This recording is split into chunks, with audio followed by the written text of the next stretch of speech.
ओम शांति। आज बाबा की वेंसडे की मुरली में बाबा ने सबसे पहली बात बताई है कि हम जितना इंट्रोस्पेक्शन करते जाएंगे, जिसको हिंदी में बाबा अंतर्मुखी कहते हैं, तो उतना हम 3 तरीके की लैंग्वेजेस को समझते जाएंगे।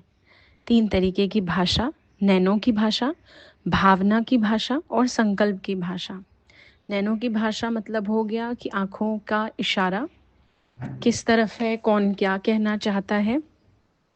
दूसरा भावना की भाषा यानी लैंग्वेज ऑफ फीलिंग्स, कौन हमारे लिए क्या फीलिंग्स रखता है। और तीसरा संकल्प की भाषा, किसके थॉट्स मेरे लिए क्या हैं।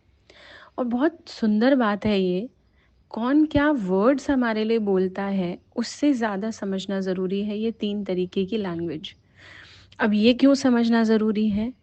बाबा ने कहा क्योंकि ये भाषाएं अलौकिक भाषाएं, स्पिरिचुअल लैंग्वेजेस है, ये बहुत इम्पॉर्टेंट है। मतलब बहुत शक्तिशाली भाषाएं हैं। और सिर्फ ऐसा नहीं कि हम औरों की समझ पाए, हमारी भी भाषा इन तीनों पर हमारा ज़्यादा फोकस हो बजाय कि शब्दों पर। कई बार हम एक्सप्लेनेशन अपनी बातों का बहुत ज़्यादा करते हैं, इन द सेंस हम ये बताने की कोशिश करते हैं मेरा वो मतलब नहीं था, मेरा वो इंटेंशन नहीं था। तो अगर हमारी फीलिंग्स, हमारे थॉट्स और हमारी आईज़ यानी उनको देखने का नज़रिया किसी को भी बहुत अच्छा है, तो मैटर नहीं करता अगर गलती से भी हमारे मुंह से कुछ ऐसा शब्द निकल गया है जो हम लोगों के साथ में बात कर रहे हैं ऑफिशियल तरीके से, पर्सनल तरीके से। तो आज बाबा ने कहा इन तीनों तरीके की लैंग्वेजेस पर काम करना है। और दुनिया में भी आप देखिए, कोई रिद्धि सिद्धि वाले होते हैं, मतलब कोई तंत्र विद्या करने वाले होते हैं, कोई और तरीके के अलग अलग चीज़ें सीखते हैं, तो उसमें बोलना कम होता है।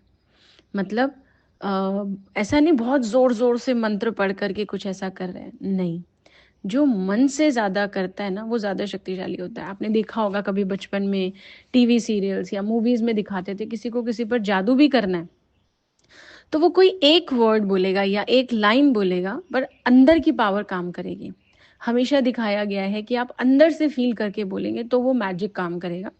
यहाँ मुझे एक एग्जाम्पल याद आ रहा है, बचपन में हैरी पॉटर हम सुनते थे, तो उसमें दिखाते हैं, हालांकि ऐसा नहीं है कि मैं ये एग्जाम्पल दे रही हूँ तो सभी को पता होगा, बट जो भी हम जादू की बातें सुनते हैं, तंत्र की बातें सुनते हैं, उसमें फीलिंग करके जो हमने बोला तो वो जब वर्ड्स काम करते हैं, तो जब नेगेटिव काम कर सकता है तो पॉजिटिव तो बिल्कुल कर सकता है। इसलिए बाबा ने इन 3 भाषाओं पर अटेंशन के लिए पहली बात बोली। दूसरी बात आज बाबा ने बोली, विश्व की सारी आत्माएं, वर्ल्ड की यानी सारी सोल, सारे लोग यही एक इच्छा रखते हैं कि भटकी हुई बुद्धि एकाग्र हो जाए, मन चंचलता से एकाग्र हो जाए। हर एक चाहता है मेरा मन ना टिकता नहीं है। आजकल तो ये प्रॉब्लम ज़्यादा हो गई है कि एक काम नहीं कर सकते हम लगातार, हमें चेंज चाहिए, कुछ हम बोर हो जाते हैं।